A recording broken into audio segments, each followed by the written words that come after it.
Hey everyone, welcome back to Corporate Decoder, the place where we unravel the secrets hidden in plain sight within corporate filings. Today we're diving into Rafael Holdings Incorporated's latest report, and let me tell you, it has got a few things that might make you raise an eyebrow. Before we get started, if you love these no-nonsense breakdowns of important corporate news, hit that subscribe button. And hey, we've built a fantastic community over on Discord where we chat about these filings and more. You'll find the link in the description below, so come join us. Alright, let's get straight into it. This filing is a Form 8K, which is basically a report for really important events that the public needs to know about happening at a company. Think of it like a company's special bulletin board. We're looking at Rafael Holdings Incorporated, and the earliest event reported here is from the 10th of October 2025. This is the date we'll be focusing on for the juicy details. Now, the report lists some of the company's registered securities. They have Class B common stock and warrants to purchase more of that Class B common stock.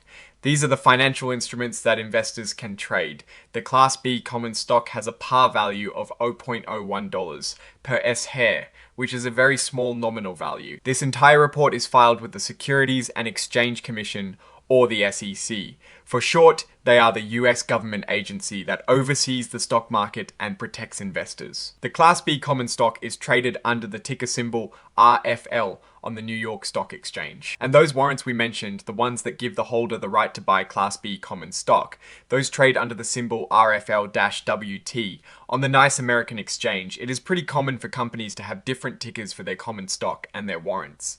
Tickers are like the company's nickname on the stock exchange. Okay, so one of the key pieces of information here comes under item 7.01, which deals with Regulation FD, or fair disclosure.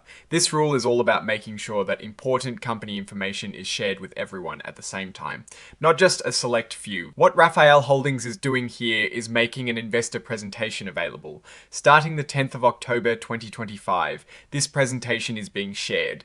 This is super important because it often contains management's perspective on the company's performance and future outlook. They are putting it on their website so anyone can access it. Now, it is crucial to understand how they're presenting this. They're furnishing the information, which means they are providing it, but it is not technically being filed in the same way as other parts of the report. This distinction is important because it means this specific information might not be subject to the same liabilities as if it were formally filed. They're also directly telling us that this presentation contains forward-looking statements. These are basically predictions about the future, and they always come with a warning that they might not come true. The actual investor presentation is listed as Exhibit 99.1. This is where the real story usually lies in these kinds of filings. While the filing itself often has legal boilerplate, the exhibits are where companies typically share their operational updates and financial highlights. And then we have Exhibit 104, which is an interactive data file. This is formatted in something called inline XBRL, which basically makes financial data easier for computers to read and analyze. Think of it as making the numbers machine readable, which is great for us data geeks and for the sex. The report is signed by David Polinsky, who holds the title of Chief Financial Officer.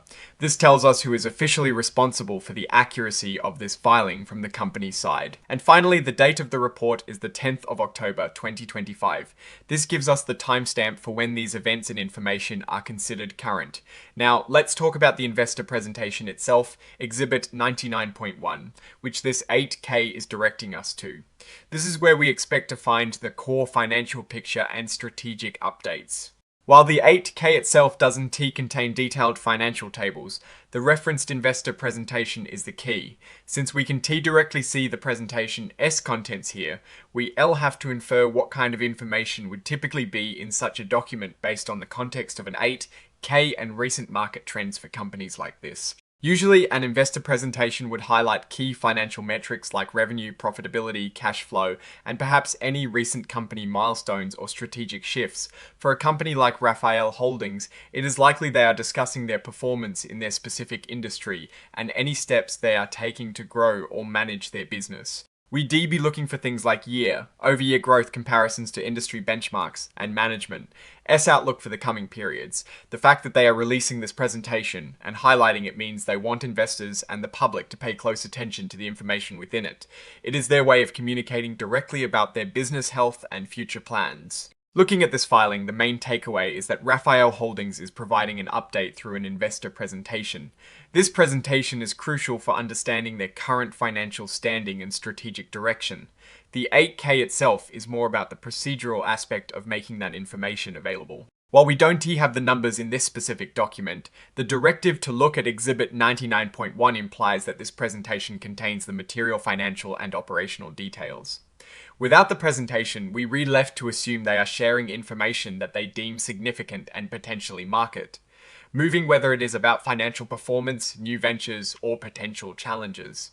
Companies typically use these presentations to put their best foot forward, so it is important to read between the lines and consider what might not be said as much, as what is the forward-looking statements warning is also a signal to be cautious and not take every prediction as a guarantee. So, what is my take on this? Rafael Holdings is using a common method to communicate with investors via an 8K and an accompanying presentation. The real meat of the story is likely within that presentation. The fact that this is being highlighted suggests they want to draw attention to it, possibly to announce something positive or to address certain aspects of their business. However, the lack of detailed financial tables directly in the 8K filing means we need to access that separate presentation to get a true sense of their financial health and any significant changes. The mention of both common stock and warrants indicates they have a fairly standard capital structure for a company that might be looking to raise capital or has done so in the past. The biggest risk here, as with any forward-looking statement, is that the future performance might not align with these current projections. My advice for investors is to always seek out and thoroughly review these accompanying presentations. Alright, that is our breakdown of this Rafael Holdings filing. What is your take on these kinds of updates and what they signal for the company's future? Drop your thoughts in the comments below. If this analysis was valuable, hitting that like button really helps. And subscribe for more deep dives. Don't forget to check out the Discord community in the description. Thanks for watching. See you next time.